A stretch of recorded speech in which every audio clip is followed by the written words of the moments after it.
And it goes a little something like... What's up, everybody, and welcome back to my channel.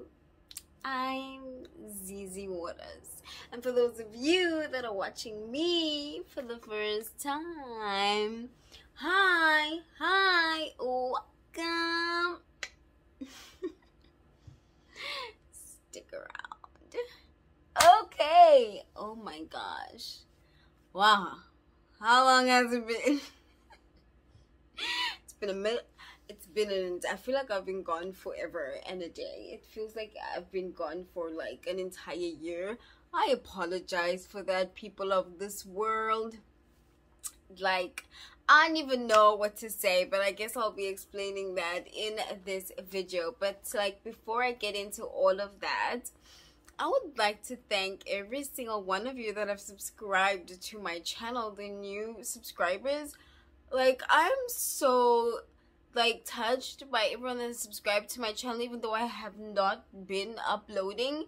Thank you so much for just enjoying the content that I do have and for subscribing because of it.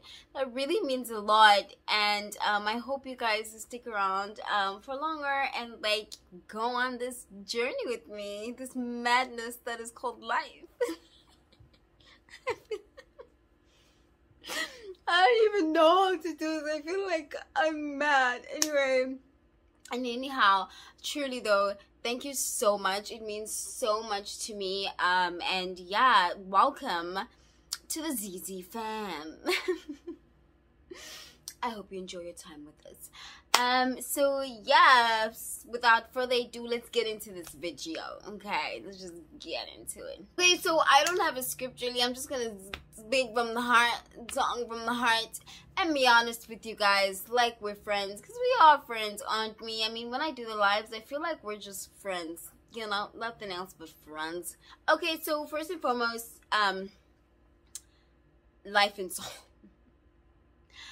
The truth of the matter is, I'm going to just be honest, I think the biggest thing here was that I wasn't prepared mentally for the new life I would have in soul. It kind of caught me off guard, to be completely honest. The truth be told, those of you that watched my epic video update, life updates about the epic process and everything like that would know that I didn't really pick Seoul as the city I want to move to, or the province I want to move to. I picked Gyeonggi-do, hoping I would just get a bigger city than what I was currently living in. I had a 5-year plan, people of this world. I planned to live in the new city I was going to move to, wherever that was going to be, for like about 2 years, 3 years, and then like the next like 2 years of the 5-year plan, I would then somehow move to Seoul and do whatever it would be, but it would not be teaching. But I was planning on moving to Seoul, but it was not going to be as a teacher. That was my plan, okay? And then suddenly, all of a Sunday, I got placed in Seoul. Now, when that happened, automatically and unconsciously, I kind of forgot that like I had other plans previous to Seoul, and that there was a reason why I didn't really pick Seoul. I didn't feel ready for Seoul. I felt like the city, like this big of a city that is such a hustle and bustle and like real, the energy of Seoul, I wasn't quite there with it yet, and that is why I was like, I'm not ready for Seoul yet. Yet that flew out the window when I got placed in Seoul. That I had questions and reservations about Seoul, living there for a living there at that moment in time. So now fast forward, I am now here in Seoul and I'm excited. I've forgotten about reasons why I didn't really pick Seoul. And then things start to kind of go downhill after a month or two. Actually, it was after it really started during the month of my birthday, actually, where things really started to kind of take a bad turn for me in Seoul. And not that like anything was going bad. That job is going fine. Like, my job is okay. Sure, it's a lot more work than I'm used to, and a lot more expectations than I'm used to. Oh my gosh, I have the worst mosquito bite, and it's right by my ankle. For the people that love summer, can you guys gather yourselves and like kind of like convince me as to why summer is a great season for y'all? Because all I find with summer is annoyance, bugs, pain, heat, suffering, uncomfortability. Can you please try your hardest to convince me why summer is the best season? Because it's not. Anyway, I digress. Where was I? Right. Things going downhill during my birthday month. So yeah, I was relatively doing okay the first few months. Like I said, March, April, and then May hit, and then suddenly it was like a sharp dip. Like I said, school is going fine. My students are really nice. Granted, like my school is really big, so I can't really have the personal relationship I did with my old students. That's not there.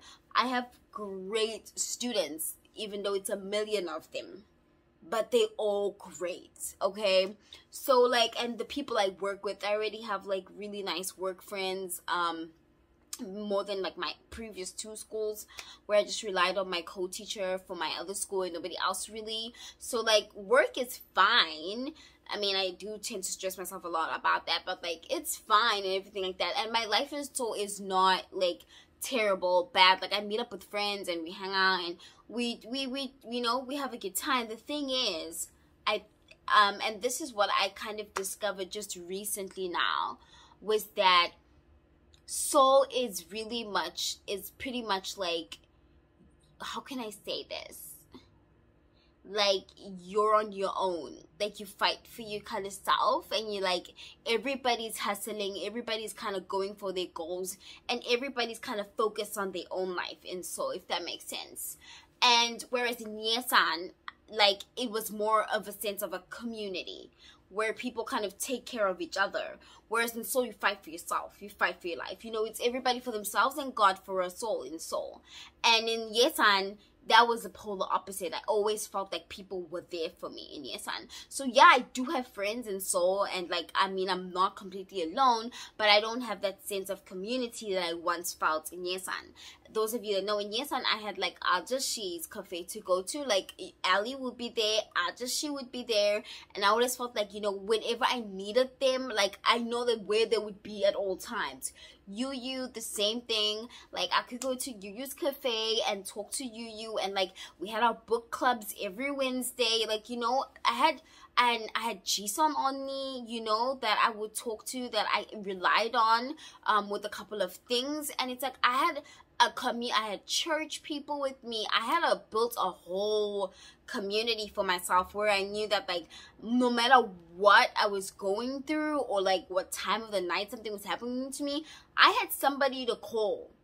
I had somebody to rely on. Whereas in Seoul, it's kind of not the case. It's not the case. And that didn't hit me until literally a few days ago. That kind of got me freaking out. That kind of got me anxious and stressed and worried. That, like, I feel, because I was telling my friends this entire time, like, I have this huge, deep sense of loneliness in Seoul. And I don't know why. I've never felt this way in Korea. I've never felt lonely in South Korea. Yeah, I've always felt like I missed my family, and I wish, you know, I had that, you know, my family around me and stuff like that. And it's not always nice to be alone and when I go back home. But I never really felt so deeply lonely as much as I did here in Seoul. And it all makes sense now why I feel so lonely in Seoul. Because, yeah, community. And the second thing also, Seoul is so huge and there's so many people, and it makes you feel more alone. Whereas in Yesan, like I said, I had my community, and it's very, like, it's a small town. Like, I saw the same people every day that knew me, that spoke to me. It was like just like a sense of, like, you know, everyone kind of, like, I had somehow, like, what can I say? I know these faces, I know these people, the supermarket people, the bakery across me, the people at the bus terminal. Like, I just had, like, the same type of people, if that makes any sense. Whereas Seoul, it's like just like a constant new wave of rush and of just so many people all the time that made me feel just so deeply alone. And yeah, like it's crazy. It's just like, it's a city, of course there's gonna be so many people all the time, and that makes you feel alone more than you can realize.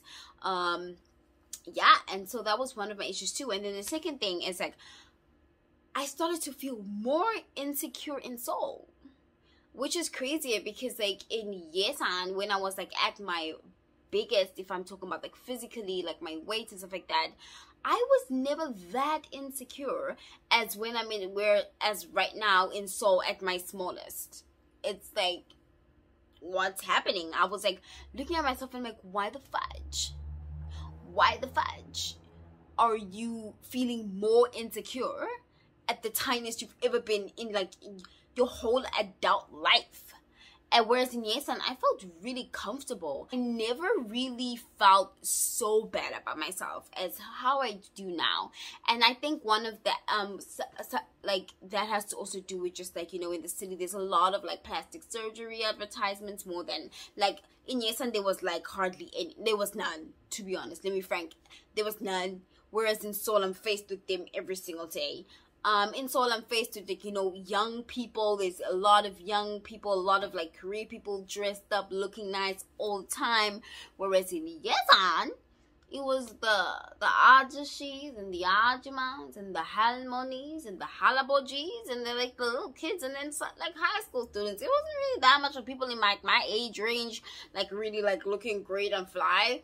Whereas in Seoul, it's like everybody's like dressing up for the nines. I feel like every single day everyone's like looking their best, everyone's like shining, and then there's little me like, hi, I'm Zizi, how you doing? How you doing? So that has that was also quite affecting me now. My body image just kind of took like a tumble, like it just was a drop that I wasn't expecting, because I kind of was like feeling good about myself. I truly was, coming from Yesan, I was feeling great about myself, and then all of a sudden I wasn't feeling great about myself. And it's kind of like a sense like I feel like in Seoul, even in Korea, not just in Seoul, in like, but just like in Korea in general, like it's very easy for you to develop body dysmorphia, I feel, but so much more like and worse in Seoul because of like you're so constantly surrounded about like by how you should and you shouldn't look, and like all of these like plastic surgery advertisements, and there's like, you just kind of, and mirrors, guys, there's mirrors everywhere. There's mirrors fudging everywhere. There's so many mirrors that I feel like I don't even know how I truly look. I don't know. Like, it's kind of scary because like, I mean, even in like my school, like all of my classes have mirrors. Like all of the classes that I teach in like have mirrors, and it's like each of those mirrors, like sometimes I'll stand on the back and like they show me a different version of how I look. Like it's so nuts. Like, and in one class there's this one mirror where like it's like depending on where you standing, like in the mirror, whatever, you're a different size. So it's like which one's the true one? You're always gonna think the worst one is the way you actually look. So like even the mirror I have at home, I feel like the mirror I have at home lies to me. Like I don't look like that. And then there's like mirrors everywhere in the subway, like on the way, like there's just mirrors every freaking way that I feel like I do not know how my own body looks anymore, and I'm not comfortable with it. And like I was even telling my friend, like my friend was telling me when I was speaking to her yesterday, hi Gooks.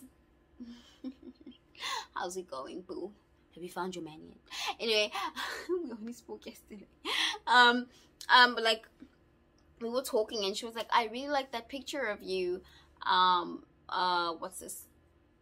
Where you're in that skirt, in the whatever, the leather skirts. And I was like, oh, thanks. And I was like, to be honest with you, Gooks, I feel like I'm catfishing everybody. I truly highly do feel like I'm catfishing all of y'all, because anytime like anyone will like tell me or compliment me, like my friends or my family call me and tell me like you look so pretty and stuff like that, I'm always gonna be like, oh no, I don't look like that, I just know how to pose well. Don't think that's how I look, I just pose really well. Like I'm great at like finding my angle on camera now. And that scares me because it's like when I look at the pictures I put, I feel like that's not me. I feel like, wow, I really posed well, that like I look that great, even though like that's not how I look in my head. Like that's seriously not how I look. And sometimes I fear like meeting people in life because I feel like they're gonna see that I just pose really well. That's not it. That's not how I look.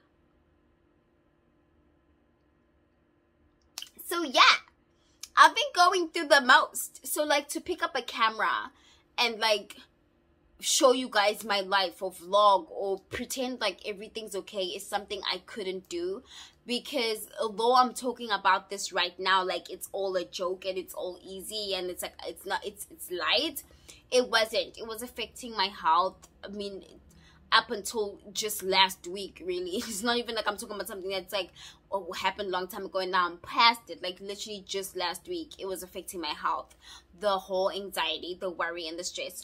And it's just not all of that, but I'm just trying to tell you like what like soul hasn't been like what I expected it to be. But like there's a lot of other things that have like, I mean, that have added to the anxiety and the worry and the stress. Just like things like future stuff and like what's going on in South Africa and all of that jazz in regards to the panorama and all that jazz, you know.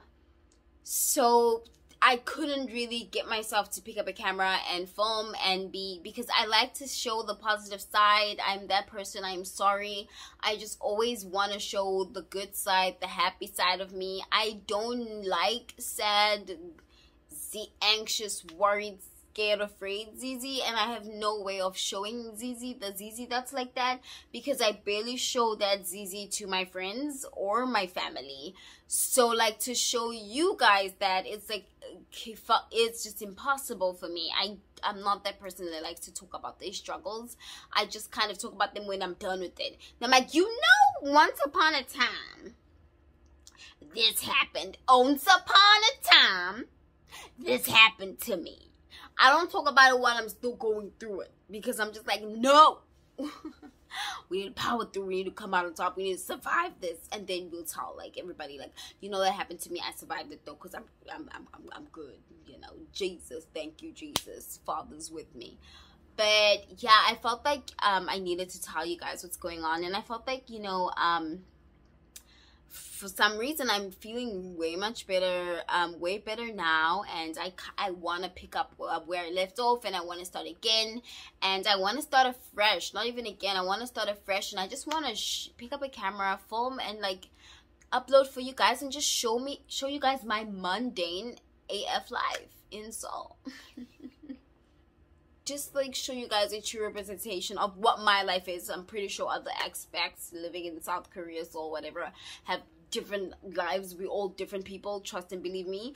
So like this will just be from my perspective, and I just want to show you guys that, and just like kind of take you guys on the ride where I'm just finding myself in Seoul. I need to find myself. I need to start all over again. Like what I did in Yesan and how I lived in Yesan is not something I can replicate here, but I need to find myself in Seoul again. I need to find and create a life for myself where I'm happy in Seoul, and I'm doing okay in Seoul. I mean, Yesan was a dream start, definitely, and what can I say? But like, it's a different life. It's a countryside. It's way small, way smaller than Seoul. So, you know, I can't expect to replicate that life in the city. But I do want to start finding and be actively and consciously trying to create a good life for myself in Seoul, because I know I can do it, and I know I love being here. I really do, and I'm so grateful that I'm in Seoul, and I love my life, and I don't want to believe the lie that has been going on in my life right now, because that's what it is.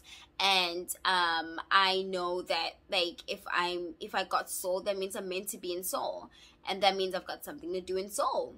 So let's go and do it. Let's go find it, and let's go do it, and let's have the best time finding it until we reach whatever that is. And yeah, so that's how I'm looking at it now. That's the point.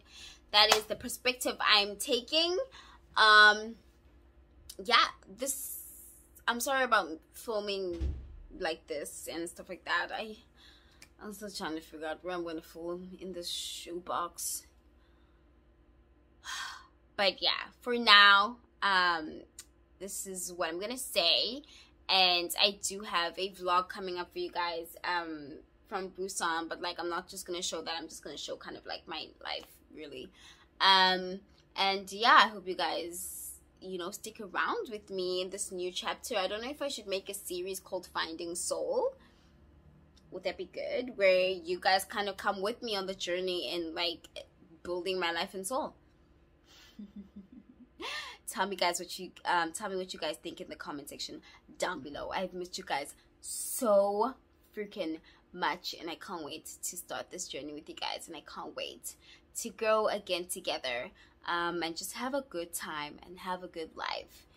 I truly absolutely cannot wait for that. And here we go again. Don't forget to like, subscribe, and to share the video. Don't forget to love yourselves, and most importantly, the others around you. Bye.